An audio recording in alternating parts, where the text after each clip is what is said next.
नमस्कार दोस्तों।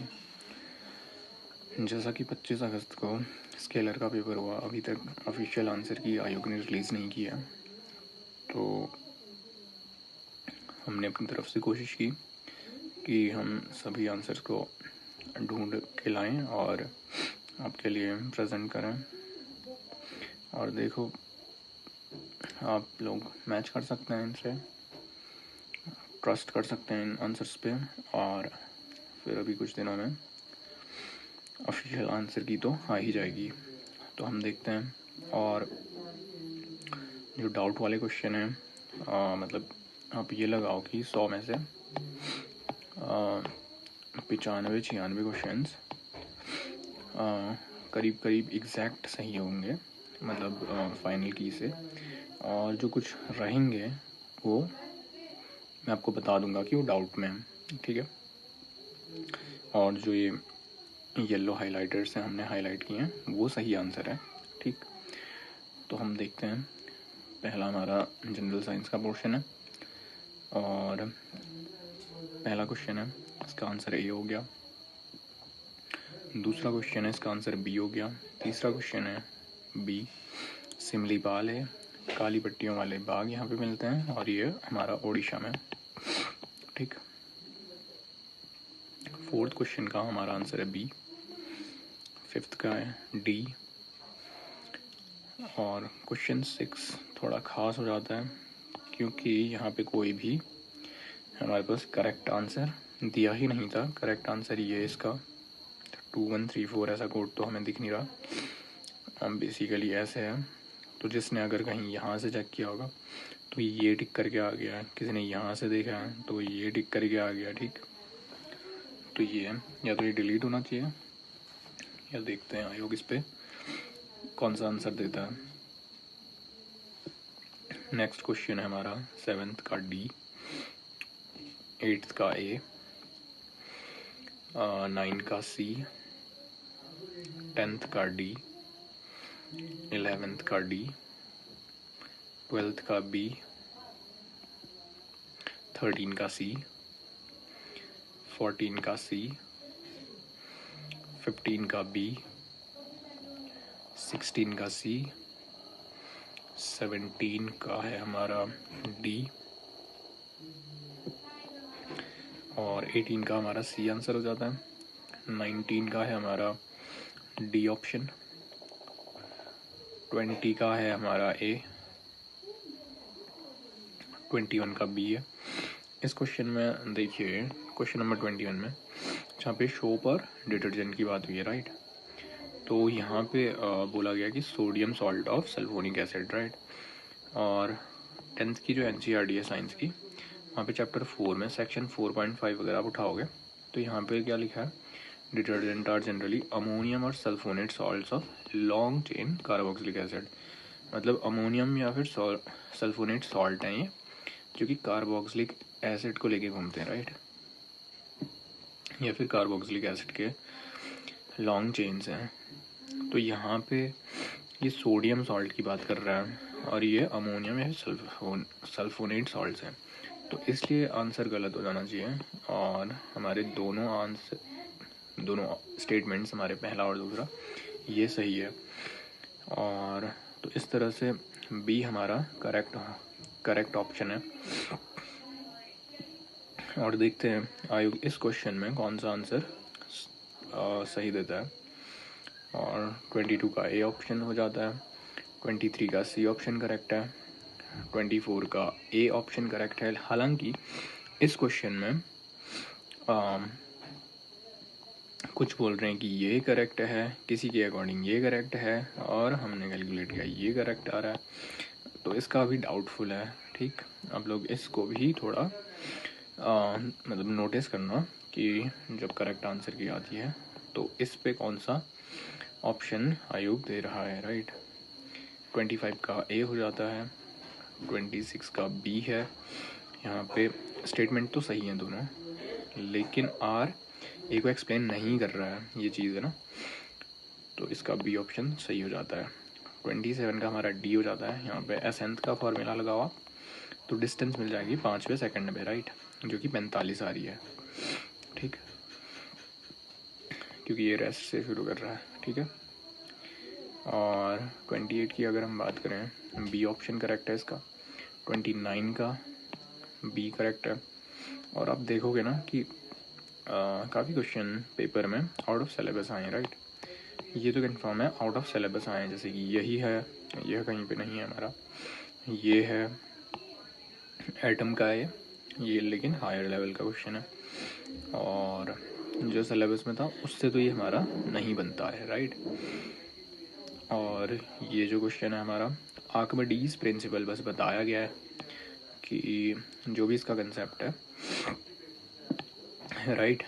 लेकिन यहाँ पे ये जो फॉर्मूला पूछा था हमें कि एपेरेंट वेट का, तो ये थोड़ा हायर स्टडीज़ पे ही हमें देखने को मिलता है। तो आउट ऑफ सिलेबस पूछे ही थे यहाँ पे, तो 30 का हमारा डी हो जाता है ऑप्शन, राइट। 31 का हमारा सी, ये जनरल साइंस का क्वेश्चन है और ठीक है, जनरल साइंस के ही पार्ट में आ गया, तो 31 का हमारा सी हो जाता है करेक्ट ऑप्शन, राइट। 32 का हमारा सी ऑप्शन है। यहाँ पे तो दोनों स्टेटमेंट करेक्ट हैं और ये एक्सप्लेनेशन भी सही है, राइट। 33 का हमारे पास यहाँ पे ऑब्लिक है और ये एनसीईआरटी में इस पार्टिकुलर क्वेश्चन में कुछ इस तरह से दिया है, chlorides oblique sulphonates oblique bicarbonates of calcium and magnesium temporary hardness of water को मतलब उसका कॉज होते हैं, राइट। ये चीज़ें, ये तीनों, लेकिन इन्होंने यहाँ पे 2 ऑप्शन बना दिए हैं। तो अब इसमें देखने वाली ये बात है कि इस पे ये बी देता है ऑप्शन हमें करेक्ट, या फिर सी। और वैसे देखा जाए तो प्रीसाइजली सी इसको बोला जाता है, राइट। तो देखते हैं आयोग सी देता है या फिर बी देता है, तो इस क्वेश्चन को भी आप लोग ध्यान में रखेंगे, ओके। और अगर हम बात करें 34 की सी हो जाता है और 35 की बी हो जाता है हमारा, 36 का हमारा ए हो जाता है, 37 का सी हो जाता है, 38 का हमारे पास सी ऑप्शन है, 39 का बी ऑप्शन करेक्ट है, मतलब इनकरेक्ट है बेसिकली। यहाँ पे आप लोग देख रहे होगे नॉट पूछा ना, तो ये इनकरेक्ट है। ये सही है, ये भी सही है, ये भी सही है, लेकिन हमारा आंसर तो फॉल्स हो जाएगा ना, मतलब जो सही नहीं है, तो बी हमारा ऑप्शन सही हो जाएगा, राइट। और 40 में बी ऑप्शन करेक्ट है, 41 में हमारा बी ऑप्शन करेक्ट है, 42 में हमारा बी ऑप्शन करेक्ट है, ठीक है। बी, ये क्यूक्यूम्बर में इस तरह से कौन सी होती है, प्लेसेंटेशन पैराइटल होती है, ठीक। नेक्स्ट क्वेश्चन पे हम देखते हैं 43 पे। 43 पे है डी ऑप्शन करेक्ट है, राइट। और 44 पे हमारा सी ऑप्शन करेक्ट है। ये भी आउट ऑफ सिलेबस है, राइट, ये भी आउट ऑफ सिलेबस है। 45 पे हमारा ए ऑप्शन इन फॉल्स है, राइट, और हमें फॉल्स ऑप्शन ही टिक करना था। ये तो सही है, ये भी सही है, ये भी सही है, लेकिन जो इनकरेक्ट है वो ए ऑप्शन है हमारा, तो हमारे पास ए हमारे लिए आंसर हो जाता है यहाँ पे। 46 में अगर हम बात करें तो बी ऑप्शन करेक्ट है हमारे लिए। 47 में बी ऑप्शन करेक्ट हो जाता है। जो सिल्वर टिन मर्क्यूरी का एलॉय होता है वो दांतों की फिलिंग में यूज़ होता है, राइट। तो फिर हमारे पास 47 का बी ऑप्शन करेक्ट हो जाता है। 48 की अगर हम बात करें तो बी ऑप्शन करेक्ट हो जाता है। और 49 में अगर हम बात करें, अगेन यहाँ पे हमें ए आर मिला, अभिकथन कारण जिसको हम कहते हैं, तो यहाँ पे हमारे लिए सी ऑप्शन करेक्ट हो जाता है। और यहाँ पे दोनों ही सही थे और यह रीज़न भी असर्शन को एक्सप्लेन कर रहा है, ठीक। 50 नंबर जो क्वेश्चन है उसका आंसर सी है, ठीक। और यहाँ पे यह भी आउट ऑफ सिलेबस है, मतलब ये टॉपिक में नहीं आता है, जो सिलेबस दिया था उस टॉपिक में ये नहीं आता है कंसेप्ट, राइट। बेसिकली यहाँ पे क्या बोलते हैं, व्हीटस्टोन ब्रिज बनाना था, या फिर की कंडीशन दी है ना, नो करंट बोल रहा है यहाँ पे, तो यही हमें लगाना था कि यहाँ पे सॉल्यूशन r/20 इज इक्वल्स 15/5 ऐसे होता है, इस तरह से। तो ये क्रॉस मल्टीप्लाई से कुछ करना था, तो यहाँ पे हमारे पास आंसर सी आ जाता है, राइट। और इसके बाद आ जाता है हमारा मैथ्स का पार्ट। मैथ्स में भी काफ़ी सारे क्वेश्चंस हमें आउट ऑफ सिलेबस देखने को मिले थे इस पेपर में। और जैसा कि जीएस में, जनरल साइंस में भी आपने नोटिस किया होगा कि कितने सारे क्वेश्चंस आउट ऑफ सिलेबस थे, राइट। और इसी तरह यहाँ पे मैथ्स में भी हमें काफ़ी सारे क्वेश्चंस हमें आउट ऑफ सिलेबस देखने को मिले थे, ठीक। तो हम इनके आंसर्स देखते हैं।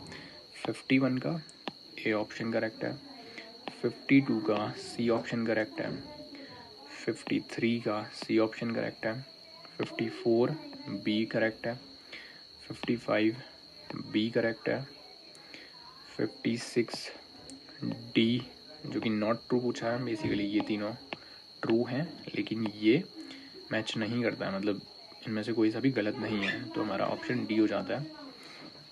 57 में बी ऑप्शन करेक्ट है। यहाँ पे हालांकि ध्यान देने वाली बात ये कि अगर हमें पूछा होता नॉन लीप ईयर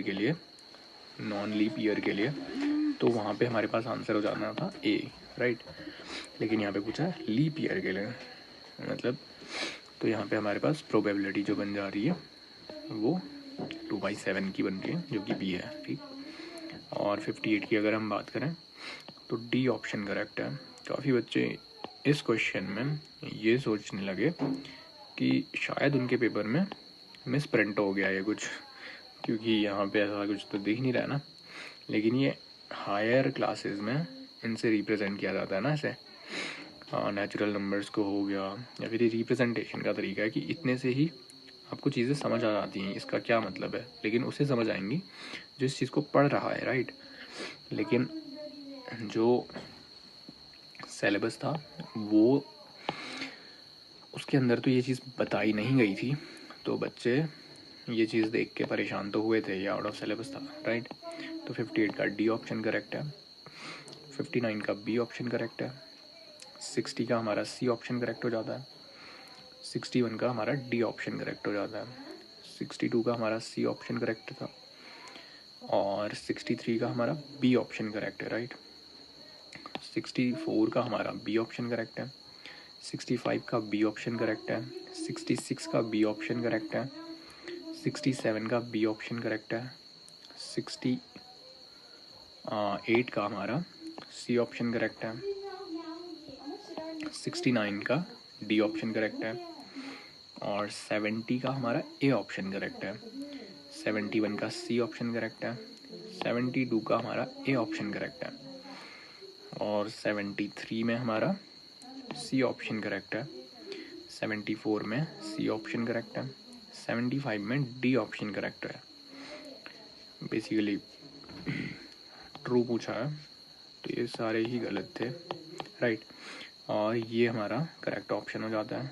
76 में हमारा बी ऑप्शन करेक्ट है, 77 में हमारा डी ऑप्शन करेक्ट है, 78 में हमारा ए ऑप्शन करेक्ट है, 79 में हमारा डी ऑप्शन करेक्ट है, और 80 क्वेश्चन में हमारा डी ऑप्शन करेक्ट है। 81 में भी डी ऑप्शन करेक्ट है, 82 में बी ऑप्शन करेक्ट है, 83 में हमारा सी ऑप्शन करेक्ट है, और 84 क्वेश्चन में बी ऑप्शन करेक्ट हो जाता है, ठीक। और 85 में हमारा डी ऑप्शन करेक्ट है। मतलब बेसिकली यहाँ पे जहाँ तक इस क्वेश्चन में प्रोबेबिलिटी नेगेटिव में जा रही थी, राइट। तो यहाँ पे प्रोबेबिलिटी बेसिकली नेगेटिव तो हो ही नहीं सकती ना, तो डी ऑप्शन हमारा करेक्ट है। 86 की अगर हम बात करें, जब सॉल्व कर रहे हैं तो यहाँ पे 1:1 आ रहा है। बेसिकली BAD और ADB का रेशियो पूछा है ना हमें, इन दोनों का। तो यहाँ पे हमारे पास 1:1 आ रहा है आंसर, जो कि यहाँ पे हमें कोई भी ऑप्शन ऐसा तो दिख नहीं रहा। तो 86 क्वेश्चन में इस क्वेश्चन में देखना होगा कि आयोग इसमें से कौन सा ऑप्शन देता है करेक्ट, राइट। और 87 क्वेश्चन में एक बहुत खास ध्यान देने वाली बात है, या तो यहाँ पे फॉल्स होना चाहिए लिखा बेसिकली यहाँ पे, या तो ये प्रिंटिंग वैसे मिस्टेक तो नहीं होगी। हालांकि अब देखते हैं क्वेश्चन डिलीट होता है फिर किस तरह से ये या तो इन तीनों में से जब हम इसका आंसर निकाल रहे हैं तो यह ट्रू है, यह भी ट्रू है, यह भी ट्रू है, ठीक। लेकिन ये चीज़ थर्ड स्टेटमेंट जो है वो फॉल्स आ रही है, ठीक। तो अगर यह फॉल्स पूछता कौन सा स्टेटमेंट फॉल्स है, तो हमारा आंसर सी हो जाता है। लेकिन ट्रू पूछा है तो ये भी सही है, ये भी सही है, ये भी सही है। अब आयोग इन तीनों में से एक ऑप्शन करेक्ट देगा या देना चाहिए, तो देखेंगे इस पे कि क्या इसका आंसर आता है आंसर की के अकॉर्डिंग, राइट। और 88 का हमारे पास डी ऑप्शन करेक्ट हो जाता है। 89 में इसमें भी ध्यान देने वाली बात है, जब इसको सॉल्व कर रहे हैं हम तो हमारे पास आंसर आ रहा है एच कॉट पी को beta A minus cot alpha, जो कि ए से हमने रिप्रेजेंट किया यहाँ पे। तो यहाँ पे ये हमारा आंसर आ रहा है, राइट। लेकिन इन चारों में कहीं पे भी ऐसा कोई ऑप्शन है नहीं, राइट। तो फिर अब इसी का वेट है, ये वो डाउटफुल क्वेश्चन है कुछ कि फाइनल आंसर की के बाद ही हमें इनका पता चलेगा कि इन क्वेश्चन में आयोग क्या बोलता है, राइट। 90 का हमारा ए ऑप्शन करेक्ट हो जाता है, 91 का बी ऑप्शन करेक्ट हो जाता है, 92 का सी ऑप्शन करेक्ट हो जाता है, और 93 में हमारा डी ऑप्शन करेक्ट हो जाता है, 94 में हमारा सी ऑप्शन करेक्ट हो जाता है, राइट। और यहाँ पे मतलब बेसिकली ये फॉल्स हो जाएगा ना, ये नॉट पूछा है। 95 में हमारे पास सी ऑप्शन करेक्ट हो जाता है, 96 में हमारे पास सी ऑप्शन करेक्ट हो जाता है, 97 में हमारे पास डी ऑप्शन करेक्ट हो जाता है, 98 में हमारे पास ए ऑप्शन करेक्ट हो जाता है, 99 में हमारे पास डी ऑप्शन करेक्ट हो जाता है, 100 में हमारे पास बी ऑप्शन करेक्ट हो जाता है, ठीक। तो ये सारे आंसर्स थे और आप इन पे पूरी तरह से भरोसा कर सकते हैं। आप इनसे मार्क्स ऐड कीजिए, अपने बनाइए कि कितने आपके बन रहे हैं, और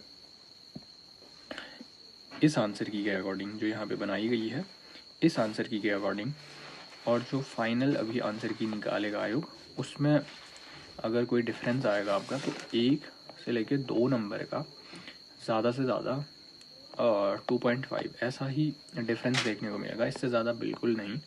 तो आप अपने मार्क्स इसके अकॉर्डिंग जब मिलाएंगे तो आपको इतने का ही डिफरेंस देखने को मिलेगा। और अगर ओवरऑल पेपर की बात करें हम स्केलर की, तो जिस तरह से इसका सिलेबस दिया गया था और जिस तरह से यहाँ पे क्वेश्चन देखने को मिले थे वो काफ़ी अलग थे, राइट। सिलेबस से क्वेश्चन थे लेकिन आउट ऑफ सिलेबस भी उतने ही ज़्यादा क्वेश्चन थे। तो अब इसके बारे में हम क्या कह सकते हैं, आयोग ने ऐसा अभी, इसलिए हम क्या ही कह सकते हैं इस चीज़ के लिए, राइट। तो अगर आपको इससे फ़ायदा मिलता है तो इसे शेयर करो, और कट ऑफ और कितने पे सिलेक्शन होगा या फिर नहीं होगा इसकी बात हम अगली वीडियोस में कर लेंगे। और पेपर का लेवल की अगर हम बात करें तो यहाँ पे पेपर मॉडरेट से लेके हार्ड की तरफ को था। इजी तो नहीं कहेंगे इसको, राइट, इजी तो नहीं कहेंगे, मॉडरेट कहेंगे इसको। मॉडरेट से हार्ड की तरफ भी था ये। और आप लोग बताओ कि आप लोगों के कितने सही हो रहे हैं और कितने बन रहे हैं, कमेंट कर लेना। दूसरी चीज़, अगर इसकी पीडीएफ आप लोगों को चाहिए होगी तो आप लोग कमेंट में बताना, टेलीग्राम या फिर व्हाट्सएप, जहाँ पे भी ग्रुप होता है। अभी तो टेलीग्राम भी बंद हो रहा है ऐसा बोल रहे हैं, देखते हैं। तो जहाँ पे भी आप लोग बोलोगे वहाँ पे इसको प्रोवाइड कर दिया जाएगा। चलो ठीक है, आप अपना ध्यान रखें, परिवार का ध्यान रखें, उत्तराखंड का नाम रोशन करें।